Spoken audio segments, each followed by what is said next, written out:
Happy Tuesday. It is Tuesday, March the 7th.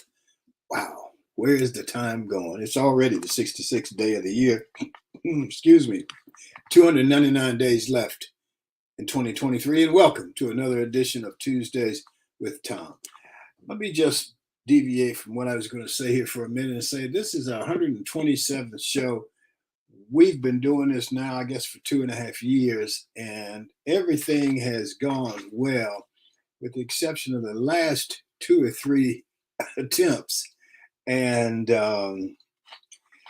I think somebody's put a mojo on us, to tell you the truth. We got to call Miss Rudolph and see if she can straighten this out. But anyway, it's Women's History Month. You know, I like the fact that we pay particular attention throughout the year to specific segments of our society. Black History Month, Women's History Month, Disabilities History Month. I looked them up. You know, National Arab American Heritage Month, Jewish American Heritage Month, Pride Month, Native American Heritage Month, European History Month, and U.S. General History, which is taught every day throughout the month. And anybody else I left out. So when you think about it, and you think about all these different segments of our society that we're paying attention to, it makes sense. All the different perspectives should be our strength. We don't have to all agree, but because we're never going to all agree. But it's crazy to think that way, but we can honor and recognize the different segments of our society. I'll say them again for you. Black History Month, Women's History Month, Disabilities Awareness Month, National Arab American Heritage Month, Jewish American Heritage Month, Asian American and Pacific Islander Heritage Month, Pride Month, Native American Heritage Month, and U.S. History. I think that includes pretty much everybody. Let's honor and recognize the different segments of our society. Our G-list guest today is a history maker in her own right, Wendell Merritt-Jordan. Wendell in 1977, 9 years after Henry Harris became Auburn's first Black athlete, Wendell Merritt integrated women's athletics at Auburn University. It was 9 years later, as I said, when Wendell became the first Black woman to play basketball at Auburn University. Here's what makes her story more interesting. Wendell says she never knew she was the first Black female until many years later, when someone stopped her in the hallway of Haley Center and told her that she was the first Black woman athlete at Auburn University. I can't wait to hear that story. This edition of Tuesdays with Thom, of course, is sponsored by our partners, the Best Girl Consulting Firm. Best Girl has been providing customized solutions to executive issues for over 34 years. Let's hear from Best Girl. Best Girl is a consulting firm that provides customized leadership, access and inclusion, public relations, communications, and organizational consulting services. Clients include Fortune 500 companies, utilities, higher education institutions, small businesses, and associations. Best Girl's team of consultants, led by Joyce Gilly-Gossam, Emily Hedrick, and Sean Jones, partners with business and education clients to promote organizational effectiveness, communication, motivation, and leadership, with always an impact on the bottom line. Best Girl's customized consulting services include strategic planning, corporate communication, executive coaching, fundraising, and economic development. Creates the solution that fits your needs. So let's go to our roundtable regulars and introduce Barbara Wallace-Edwards and Michael Walker. Let me just say ahead of time, Michael Walker is having some computer issues this morning, but hopefully everything will be well. And we'll get to enjoy him because he's always interesting with his questions and the research that he does. So let's start with Barbara Wallace-Edwards. And Barbara, how are you this morning? Good morning, Thom. I'm doing well. Thank you. So at least we got you on here. We can see you. We can hear you. Yes, I'm here. I feel sorry for Michael. You know, I went through this maybe 2 years ago when we were kind of first starting the show. Yeah. So I had to go off site to actually do the show for about 6 months until they finally got my internet straight. So I'm praying that Michael can get his all worked out as well. I am as well. I think we all have had an issue or two, you know, and when you we're backstage before the show starts. Yes. And Michael was having issues. And so I've just learned, because I don't know, I'm not a technical person, I don't say anything, because when you're the one having the issue and everybody's telling you what to do, quite frankly, it upsets you. Yes, yes, like, I know. And everybody's just trying to be helpful, but I know it's frustrating. Yeah. So, but Michael, he'll figure it out. Anyway, so tell me, Barbara, what's happening with you? Well, Thom, I got a chance to attend the United Negro College Fund's Mayor's Mask Ball here on Saturday night, this past Saturday night here in Birmingham, and phenomenal event as always. Cassie Ferguson, who's the director of the UNCF here in the Birmingham area, did an outstanding job. Again, this, I don't know how many years they've been doing it here, but Cassie's been at the helm for about 4 years now, and I can't say enough wonderful things about it, but it was great. Okay, great event. Good. Yes, and I'd also wanted to talk about something that I sent forward you all an email just this morning. That's something that come across my desk. I'm sad to say that it happened here in my city, but the Hoover girls, there's a group of fifth grade girls here in the city of Hoover, who after winning the championship against some boys, were denied the actual trophy because they said that girls couldn't win that particular championship. It had to be boys only. And they beat the boys team. What was the event? Sports? Or? It was basketball. Okay. Basketball. And this happened, recently. The article says a group of fifth grade Hoover girls was forced to play boys in a recreational youth league, but were not recognized as the champions despite winning the league title, when the trophy was instead awarded to the boys who lost the game. Now tell me how that could happen in 2023. That's I'm going to agree with you there. I don't.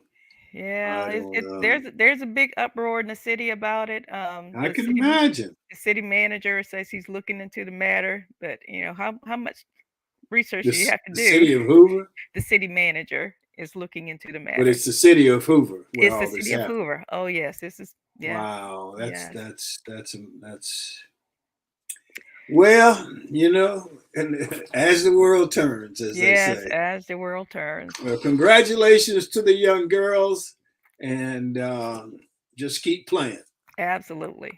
Keep playing. But we want to see if maybe we can get Michael Walker on here. Okay. Michael, are you here? Yes, Thom, I am here. Oh, look at him. I am here. How you doing this morning, brother? I am doing well, TG. I hope you are too. And good morning, Miss Barbara. Man. So I want to ask you about Ja Morant. What do you think about that, Michael? Well, right off the top, I'm very disappointed, and I feel sorry for the young man. A flippant answer is a lot of times when these young kids come from certain circumstances. Michael, could you just take what is it that he did? Just kind of recap that. Well, he was on Facebook with a gun in his hand and stuff, acting like a gangster and what have you. And he has a $200 million contract, and he's the face of the Grizzlies franchise. And not long ago, Shannon Sharp told him that you can't be walking around here acting like you from the hood and you're a gangster and you getting paid $200 million to play basketball by the NBA. So now he's been suspended. And they won't say it's a suspension. They just say he's going to miss the next 2 games. Yeah, which is technically translation suspension.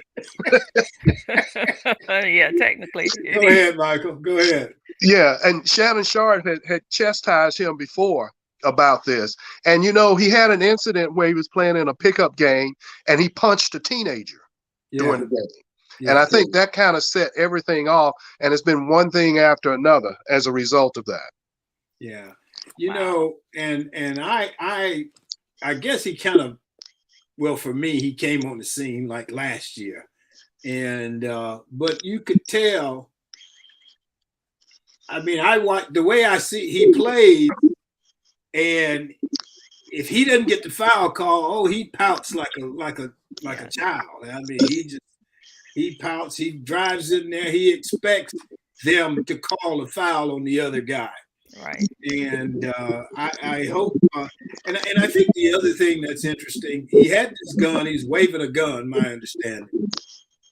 And everybody's talking about how much money he's making. Well, he's going to blow this money, so on and so forth. But what about his character? Right, what about his integrity? That's what we should be focusing on. Right. The fact that he is, I don't know if he's a role model or not, but he could be somebody that people look up to. Right. So I asked you the question, and then I kind of took it over here. You're doing a good job. Anyway, you guys go ahead. Well, you know, a lot of times kids are immature, and then you give them a bunch of money, and they haven't quite connected the dots that this lifestyle that I used to live in many respects is make-believe, like they're gangsters, because they're not real gangsters. They're pretending to be gangsters. And this gangster rap and all that stuff has a lot to do with it. But what's ironic about it is those people that are doing gangster rap and stuff, they're just doing that to sell. That's their stick. Right. Then they go home and act like they have some sense. Right. You know? And, you know, Thom, I had the same situation with my son, Michael. He went through that phase where he wanted to walk around with his pants sagging, wanted to be hard, like he was tough, you know, dealing with firearms and all of that stuff. And I told him, I said, look, you grew up in Lily White, Gwinnett County, okay? You don't know anything about being a gangster. If I were to take you down on the south side of Atlanta and drop you off, they'd get you behind for perpetrating to be a gangster. Michael, he would beat you back home. And I told you that story about I had that same issue with my son. I took him down to Loveless Village one day. I said, well, go ahead and get out. He said, what do you mean? I said, go ahead and get out. You want to be a gangster? This is where the gangsters hang out. I ain't getting out this car. I said, I didn't think you would. So quit acting like something you're not, you know? Yeah. But maybe they go through it, and I think the kid will be okay. But, you know, it's, you should be careful because, you know, you think about it. I was thinking about James Owens. We're doing a book on James. And James wanted to go to the University of Tennessee. You know, it was back still in integration. And because Tennessee had 4 black players, Auburn didn't have any. Parents wanted them to go to Auburn because it was closer. You think about that one decision, how it changed his life, what it could have meant for his life. And same thing with these young guys. There's so much money in it now. So hopefully the kid will be okay. But I don't know. Well, you know, it's kind of interesting how we look at Ja Morant and a lot of these NBA, NFL players and how they get this money and they still want to act like they are part of the hood because they have an allegiance. They don't want to leave that group behind because then the peer pressure is like, you know, I did this for you. I did this for you. Now look at you, you know, so they still want to act like they're still a part of that culture. But what they do not understand that what it will do is really just bring them down. And they haven't figured out how to transfer over to another lifestyle that they're in now and then try to bring those people up rather than trying to be like them, in other words. You know, one of the commentators I was watching yesterday said that, you know, we got to remember he's just 23 years old. When I was 23 years old, I said, man, when I was 23 years old, I wasn't a fool. You know, I was young, but I wasn't a fool. I know to do better than to go waving a gun around, and I was broke, you know? Right. Come on. Well, you know, I understand what you're saying, Thom, but I've kind of relegated myself to not compare these kids today to us when we were that age, because it's just a different time. And we were raised differently, you know, from the very get-go. My grandparents told me I was going to college. Not only was I going to go to college, I didn't have a choice. I had to go to college. Mm-hmm. And not only that, I was going to graduate in 4 years. That was it. No discussion. Yes. You know, the other thing was, and you're not going to go out there and get in trouble, because if you get in trouble, don't call us. You just stay wherever you are. Yes. Yeah. Okay. So I didn't have many choices. Okay. But nowadays, kids have all the choices in the world, you know, and unfortunately, it's a different day and a different time. So all you're going to do is get really frustrated if you compare yourself to them. Yeah. Well, like you said, when you were 23, you were not a fool. Well, neither was I. You know, I had my own place. I was working at Bell South, making money, wearing suits, felt good about my life. Yeah, and you guys were not fools at 16. I mean, it didn't matter the age. You were, like you said, you were raised properly. You were taught the values and morals at an early age, and so you knew what not to do. Right. You know, it really wasn't the age. But I guess go back to Michael's original comment. When you are the star and you've got millions of dollars and all these people are hanging on to you, you sort of confuse that with being special. Yeah, with there's so many examples of young men who are in that same situation of Thom that did fall into that trap. You know, so again, yeah, they have to make some right decisions, and so I don't know. Well, you know, let me go ahead. I was just going to say there's somewhat of a culture on the Memphis Grizzlies. They have another guy, Dylan Brooks, that has been suspended several times, and he has that attitude like he's the man. And the Memphis Grizzlies have this attitude like they have arrived.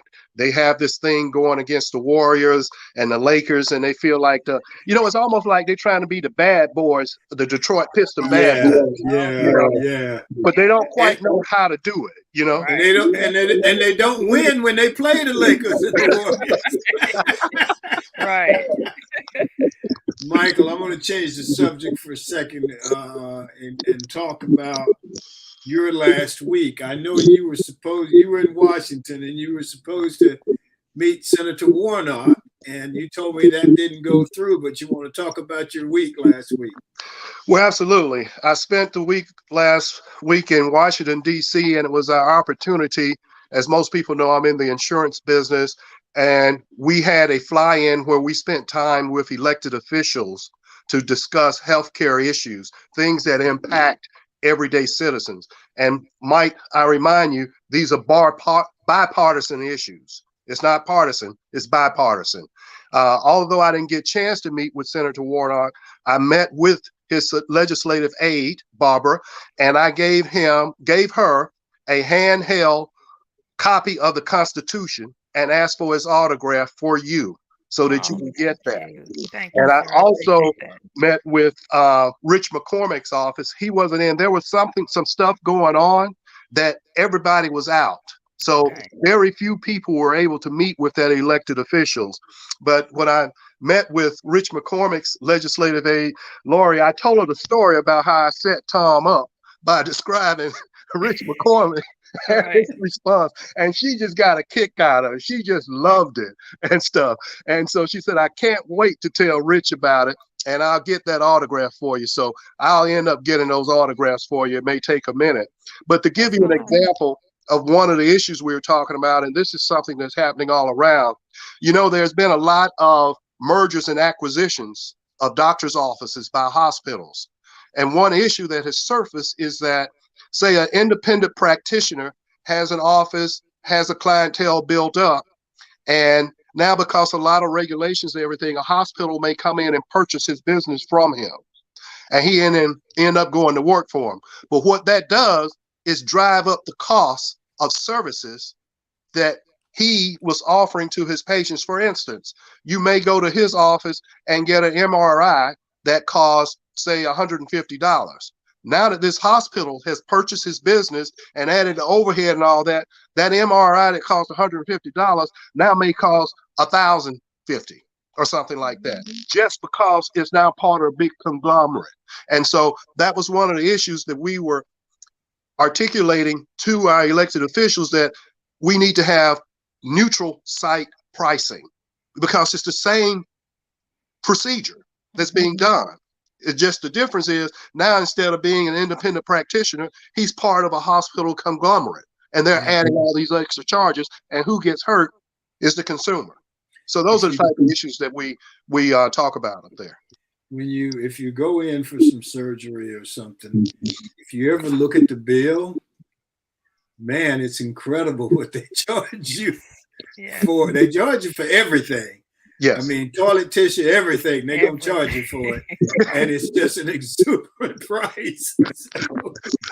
So let me go to Barbara, because we got to move on to Barbara.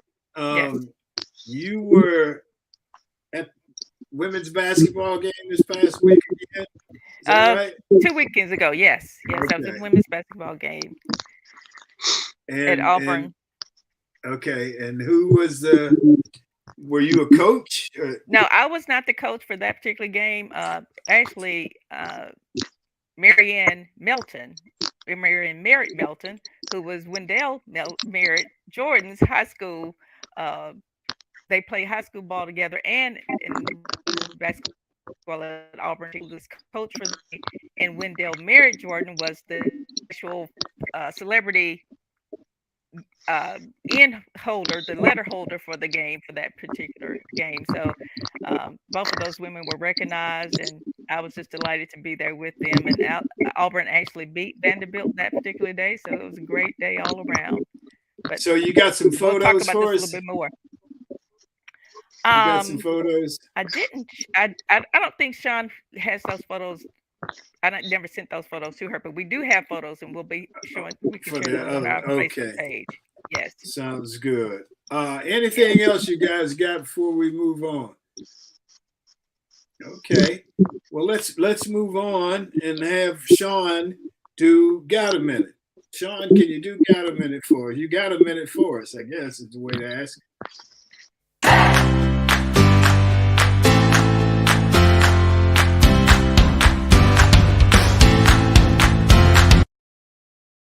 Good morning. My name is Shantia Jones, and this is Got a Minute.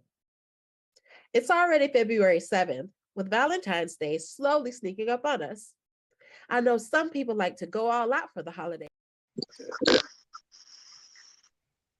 I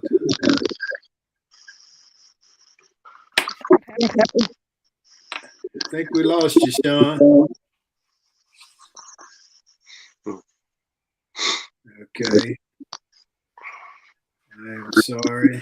I think that was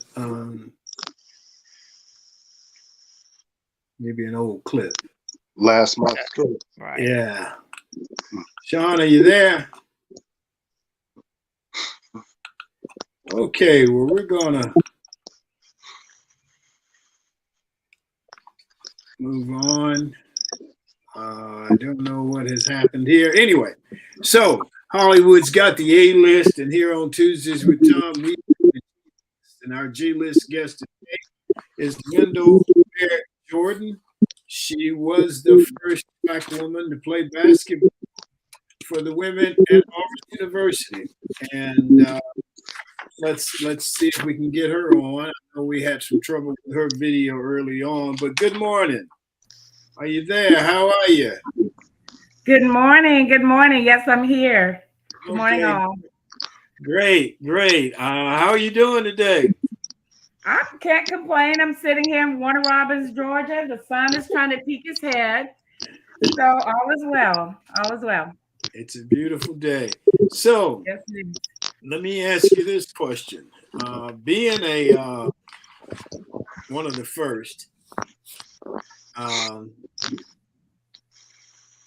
it was no doubt in my mind that we were the first. But you didn't know. Somebody told you later after you left that you were the first. Can you walk us through that door? Well, actually, I was walking through Haley Center. Well, actually, I came in during the break, and tried out. Met with Coach Pilot. She was the coach at that time in 1977. And so when I came to the campus during the break, so no one is around, absolutely no one. And my first day of class, you coming through and you make that left to come to Haley Center, and I just saw a sea of people, and I'm looking for someone that looked like me, and until I went down some steps in Haley Center, I finally saw where we kind of, we gathered. But as time went on, someone did approach me about being the first and welcome me, and I was like, excuse me, I totally had no idea that I was the first female student athlete at Auburn University. But in my mind, I was just like, oh, okay, no big deal. Didn't even think about it, didn't give any credibility to it in terms of what it actually meant at that time. So I was recruited with no knowledge of my destiny, actually, I should say. So that was very interesting. You have a statement where you said you grieve because you didn't have a real true student experience. I think I get that because I think that was similar for all of us. Right. Exactly. You didn't. It wasn't. I listened to the people I went to school with at college, and they're talking about the things that they did, and I'm thinking, damn, we must have gone to a different school because I didn't have that kind of experience. Exactly. I mean, between, you going to practice, you have weight, you got to go lift weight, you got to get to the Coliseum on time, first and foremost. So you're trekking to get to, back and forth, and you have game time, travel time, and you do miss out on such a world of, like you say, you hear other people talking about their experiences, and you're right. I did not have that one at all. So you do kind of grieve in silence, where you just kind of internalize at that moment when you're going through these things, but it makes you stronger. I mean, I know I'm a person today because of that. I'm able to deal with issues because I only had myself at that time, to go through that process. So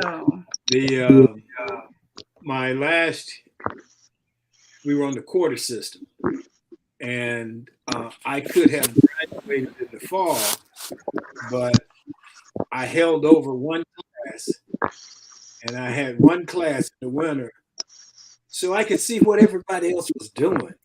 right. And I'd go to class. I had this class from 9 to 10:30, 2 days a week. Man, and I was like, wow, so this is what they're on. This is great. Didn't have to go to class on Monday, Wednesday, and Friday. Only had one class on Tuesday and Thursday. Man, I was in heaven, Didn't have to go to football practice. It was great. Right. So Thom, did you hang out in Haley Center during that time? I did, but I found some other things to do as well. Okay. So Okay. I didn't get in trouble. I did that during the football season. But, I was thinking 4 years you missed out on Haley Center. yeah. Okay, that's great. Michael, Barbara, you guys got questions? Well, I just want to start by saying, Wendell, thank you so much for joining us today. And I was probably one of those people you met when you came down those steps in Haley Center, because we were so excited. I came to Auburn in 1975. Wendell didn't come until 1977, and she was the first Black female athlete to receive a scholarship to Auburn. First Black female athlete, period, that I knew of at Auburn. So it was like history in the making for us. And so whenever she came down the stairs and somebody pointed her out and said, that's her, we probably made a beeline to her and introduced ourselves. That was just so exciting to have someone that was going to be representing us on the basketball court at Auburn University. And I just want to know, what was that experience like for you, Wendell, being the first? You were the only Black female in the athletic department at Auburn at that time, I'm thinking, playing any sport. So what was it like for you? Well, in all honesty, my teammates were absolutely wonderful because, keep in mind, we were in the 70s and, civil rights, you still had all that activity going on. But I didn't feel any of that at all. My teammates and coaching staff, right? I didn't actually feel like I was the only one, and never really gave it that. Don't get it wrong. I understood I was the only one there on the court, but I was never made to feel. I never met any hostility at all. So. And when and meeting Miss Gloria Owens at the breakfast back in November, and to hear the stories that Miss Gloria shared with me, that Thom, what you endured, what Mr. James endured, and Henry, I'm full. To be honest with you, I did grieve behind the fact that I never really stopped to think about, because I was so caught up into my day-to-day trying to just get acclimated to Auburn, that I never even thought to look back to say someone actually was paving the way for me to not have met that hostility that I could have, And so I kind of grieved a little bit, because in my lifetime, I could have reached out to Mr. Owens if I had known, and, to Mr. Henry, and to you too, Thom. I don't take it for granted at all. I'm grateful, that you guys, I know you guys went through some things from talking with Miss Gloria, and I'm full when I just think about the opportunity, not even knowing, what God had his favor in my life, not even realizing until really 45 years ago what really happened when, I walked that path at Auburn. So I'm full. That's even before Auburn, you say you never sat in a classroom with a boy until you was a senior in high school. Exactly. I was in 6th grade when from a little small town called Tarquin, Georgia, about maybe population of maybe about 5,000. We finally got a solid light. We used to flash for years on Highway 27. And so very small town, grew up. And so when integration came along, it was not like a welcoming conversation. So what they decided to do was have girls at one school, boys at another school. So this was from my 6th grade year to my 11th grade year. Finally, they put us back together when the state mandated that if they did not know, you will get no more funding from the state. So they were afraid that there would be, coming together of young people of all colors. They didn't want to see that. Even our school buses were girls on one side, boys on another, or all boys in the back and all girls up front. I have to tell this quick story about my dad, because he was the principal and prior to integration, and then when we integrated, he became assistant principal. So my first period every day would be basketball. So I would ride in with him to school, and then I'd take one of the buses back to the girls' school from the boys' school, because we only have one indoor gym. We only have one gym in the county. So my dad challenged me. He said a particular bus came up. I won't say names, but he was known as the, what is it called, like the Grand of the KKK. I mean, to be honest with you, the Grand Wizard. So, yeah, exactly. So when his bus came up and it stopped, my dad said, "Gal," that's just what he said. He called me Gal. He said, "I want you to go get on that bus and I want you to sit in the front seat. As soon as you walk in, I want you to sit on that front seat." So I knew who he was. It was no doubt I knew. And it was the longest walk to get from where my dad stood to get to that bus. And when I got on, I sat on the front seat like my dad told me, right, being obedient. And all the kids on the bus is screaming, "You can't sit up there. You have to come in the back," because his bus, he had all the blacks sitting to the back. Girls on one side, boys on another side. But the poor kids in the back is like screaming, telling me to come from, I can't sit there. I didn't move, but we almost had a wreck getting back to the other school, the girls' school, because he kept looking in the mirror at me and he's driving. And I was thinking, "Boy, please get me off this bus," right? So needless to say, I didn't receive that type of hostility at Auburn. I will say that. So, but it prepared me for whatever, right? I was prepared. So that was a little test. That was my dad has some sense of humor, but I didn't think it was funny myself, actually. Before we go to the next question, let me say Pat Eddington's on here with us this morning, and she walked the bridge this weekend in Selma. I think it was a commemoration of going across the Edmund Pettus Bridge, and she walked the bridge again this Saturday. So, Pat, I hope you're doing well, and thanks for being the person you are. Yes. Questions for Michael, Barbara? Well, I was going to ask you, Wendell, about not sitting in class with a boy until you were a senior, but Thom beat me to it. So, because I thought that was kind of strange, but I'm gonna. Public school, right? Exactly. Yeah, I'm gonna switch and say, you were an outstanding high school basketball player, and that's probably why you were recruited to Auburn. But you're saying that you struggle to meet the same type of high level of play at Auburn due to the lack of playing time. What would you say is the reason behind that? Was it playing out of position once you got to Auburn? Or was it the fact that you just didn't get the opportunity to display, and when you did get a chance to play, the coach had handcuffs on you?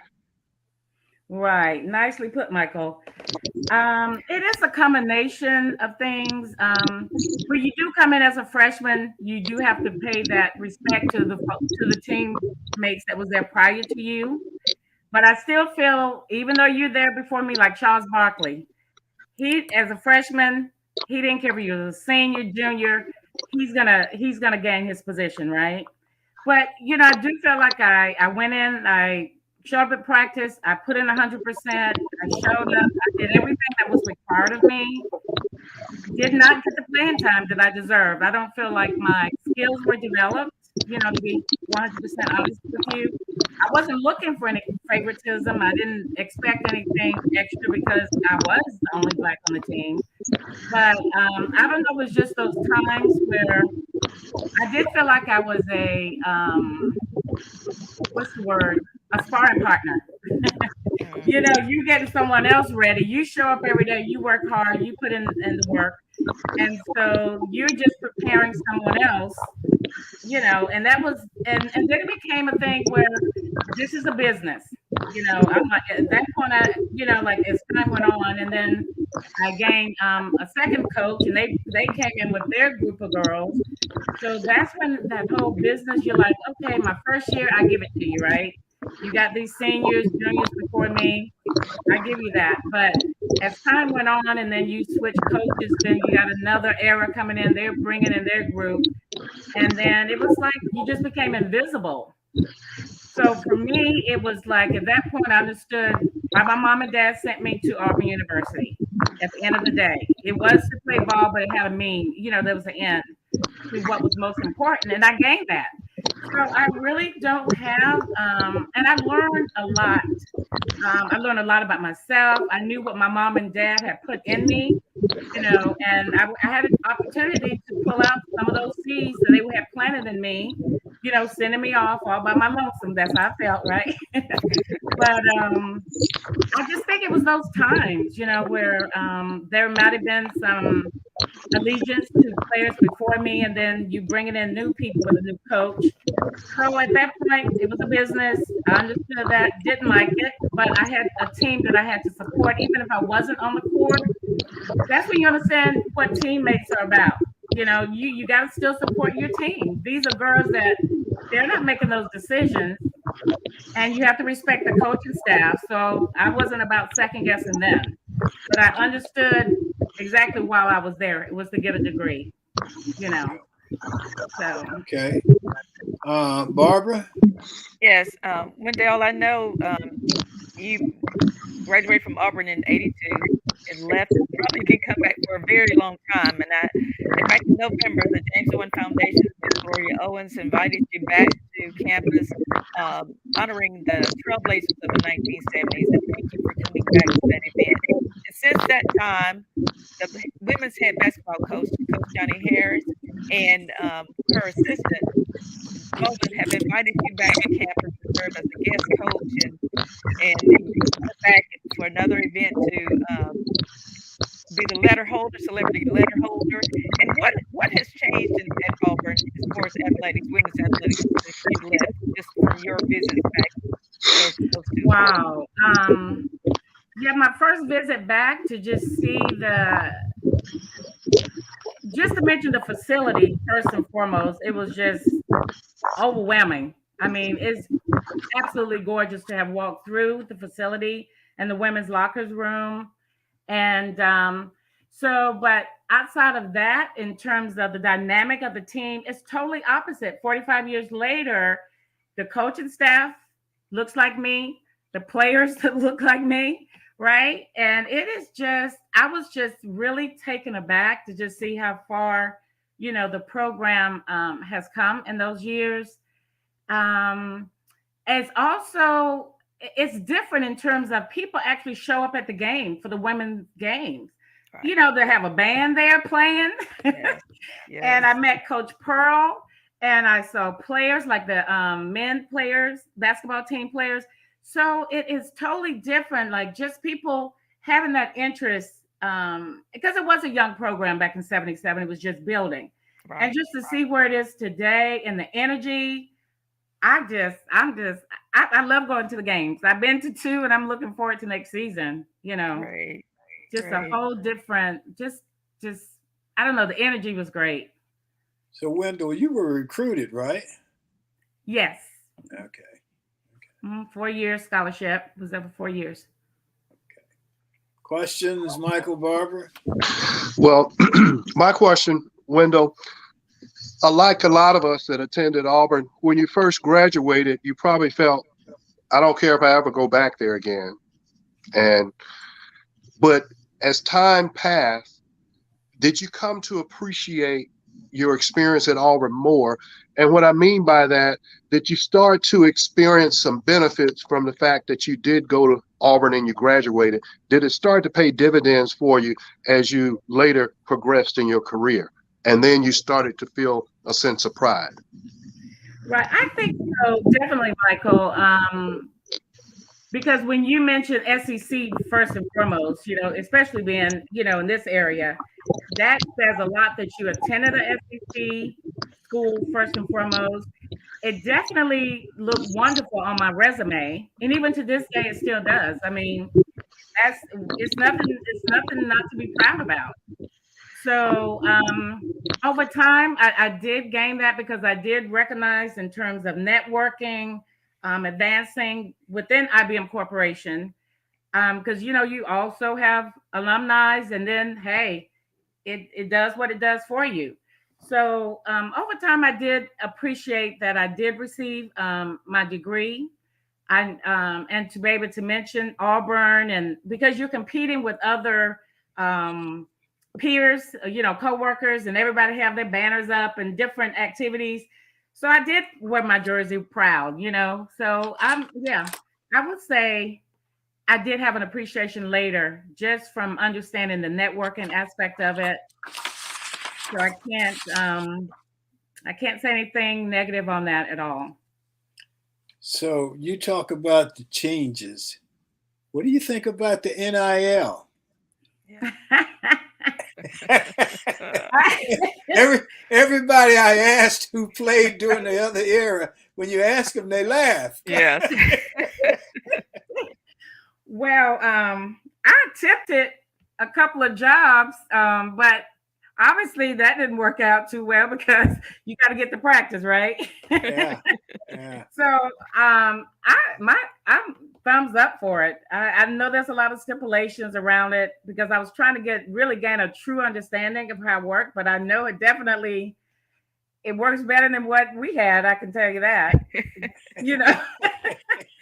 So I mean, these guys are really building the program, right? They're putting these universities. They're the brand for these universities, and it brings in money. I mean, at the end of the day, you got to have it. That's so. Yeah, I do believe that these guys and girls, I should say, I'm using guys interchangeably, but I do feel that it's a place for it, and I welcome it. Okay. Yeah, Thom, back in the day, you all received, what was it, a monthly stipend? $15 a month. Yeah. Laundry money. And I wonder, Wendell, did the women even get that? Did the ladies, teens even get the $15 a month? No, you got 15. I want mine. I want to go back. We're gonna retro back. I want my 15 times 45 years. $15 a month, and James and I could go to the goalpost and sit down and have a hamburger and French fries. That was our treat with our $15. Wow. So, or maybe go to a movie. We could go to a movie, but none of us had a lot of spending money. So right. That's true. You looked forward to your $15. Wait, I want to was that a 15 a week or 15 a month? A month. Oh my. Oh wow. Now you have to take into account that gas was 27 cents a gallon. Right. And so, you could afford some things. You could go to the movies for what, $1.50 or something like that. And probably not even that much at that time. So we would go to the movies, and I remember James, myself, Virgil, and maybe Henry and Wilson. He was the one white guy with us. We went to see Superfly. Did you say Superfly? Yeah, we went to see Superfly downtown Auburn. It was great. Wow. That's wonderful. It's no, I didn't get my 15. You want back pay now, retro. Yes, girl. Oh, anything else from you guys, Michael? Yeah, I want to ask Wendell quickly about her grandmother. I know, Wendell, you're from a family of 13 children, right there in the middle. Your dad was well educated. Your mom they were both really high on education.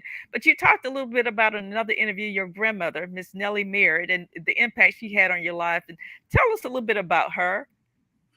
Yes, that's my dad's mother, as a matter of fact, Nettie Merritt.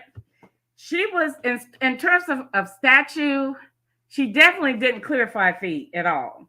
Wow. But she raised 6 kids, actually 6 boys and 2 girls. My grandfather passed early in life, so she raised them all by herself.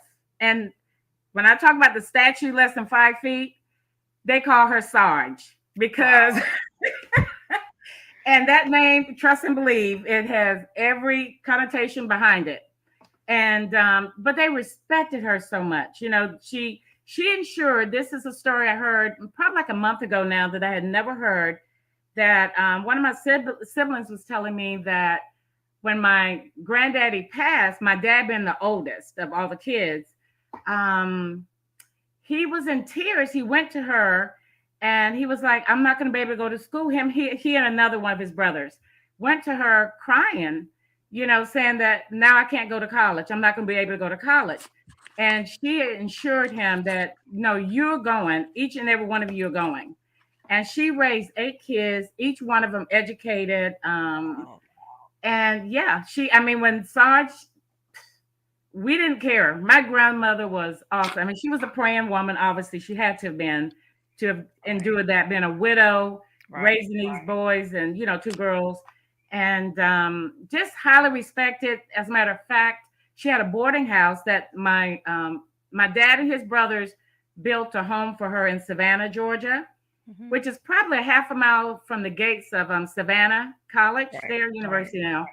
And so she ran a boarding house. And so most of those kids would stay with her, and she got them through school pretty much on minimum. Like, they didn't, in terms of monetary, very little was given, but she made so much out of a little. So she is highly respected in my family. We loved her to death. And she passed. She was 103 years of age. Oh wow! Yeah. Amazing. Amazing. Yes. I used to awesome, say my awesome person. My mom could get 50 cents out of a quarter. Yeah. You know? Our mothers had to. Yes. Exactly. Okay. Anything else from you guys? This is great. Michael? Yes, one question I wanted to ask Wendell. If you could go back and you had a magic wand, what would you change about your experience at Auburn, if any? Oh, that's a tough one, Michael. Wait now.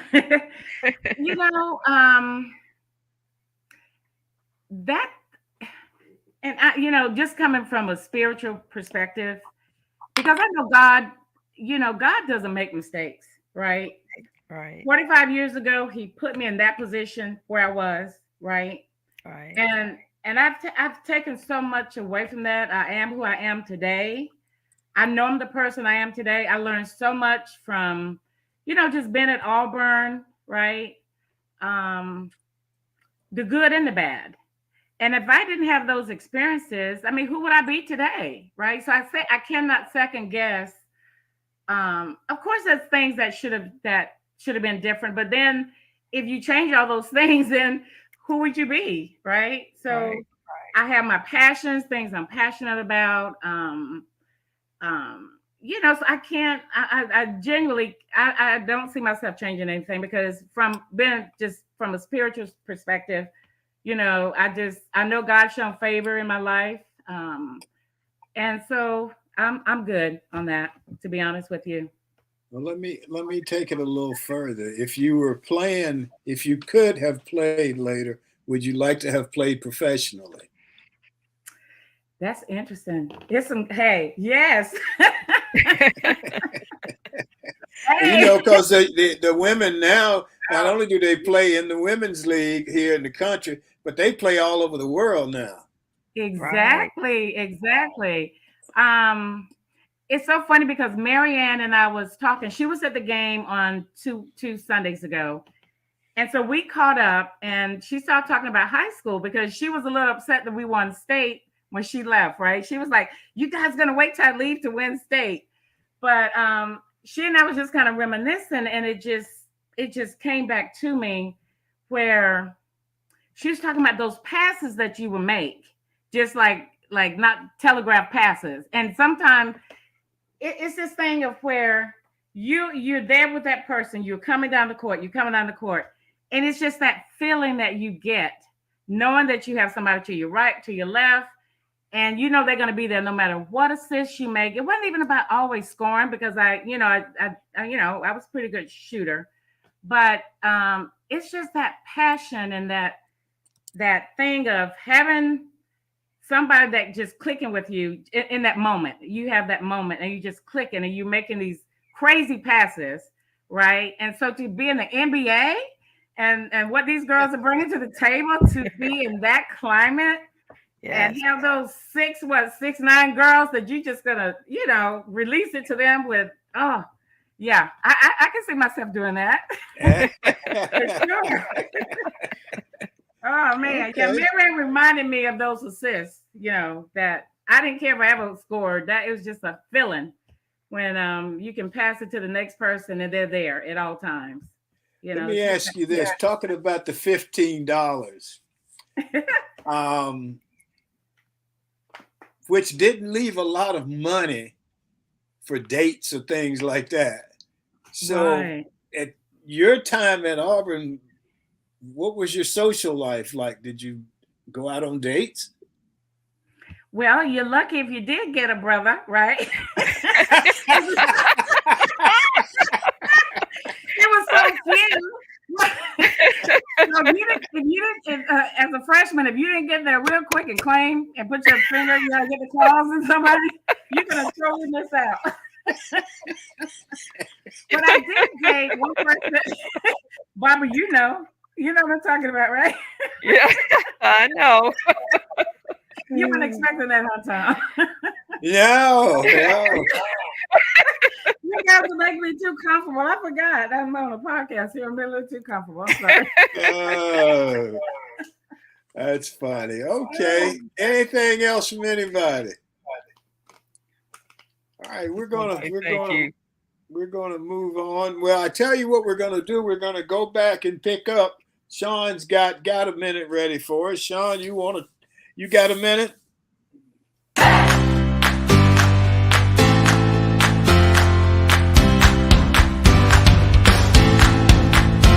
Good morning. My name is Shantia Jones, and this is Got a Minute. As we take this time to celebrate Women's History Month, let us acknowledge this year's theme as celebrating women who tell our stories.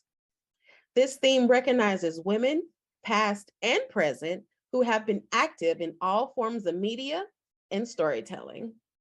Today, I'd like to acknowledge Glorimar Fontanes, who wrote The Strength of One Woman. She played a different role in all of our lives, a mother, a sister, and a grandmother. No matter what, the love we have for her is one. Ask anyone, they'll tell you the same. She brought us joy when we had pain. The strength and love of one woman held us all together, even more now than ever. She isn't physically here, but we still hear her in every step we take and every move we make. What she's giving to us, no one can ever replace. Glorimar Fontanes. Thank you all for joining in. My name is Shantia Jones, and this is Got a Minute. Thank you, Sean. So we want to say a good morning to little Emily out there. Emily, our partner in crime here at TWT. She's, what is it, baby? It's been a week or so now. So, Yes. Em, we hope you and Jay and little Remy are doing fine. Yes.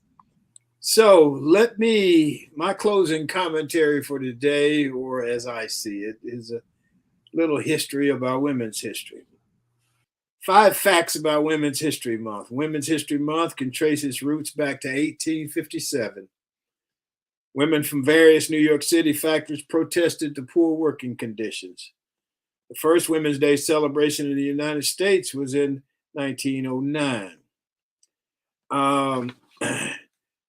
What can you do in wishing Women's History Month? Well, you can watch a documentary about women. Several great ones. 9 to 5, the story of a movement on Netflix.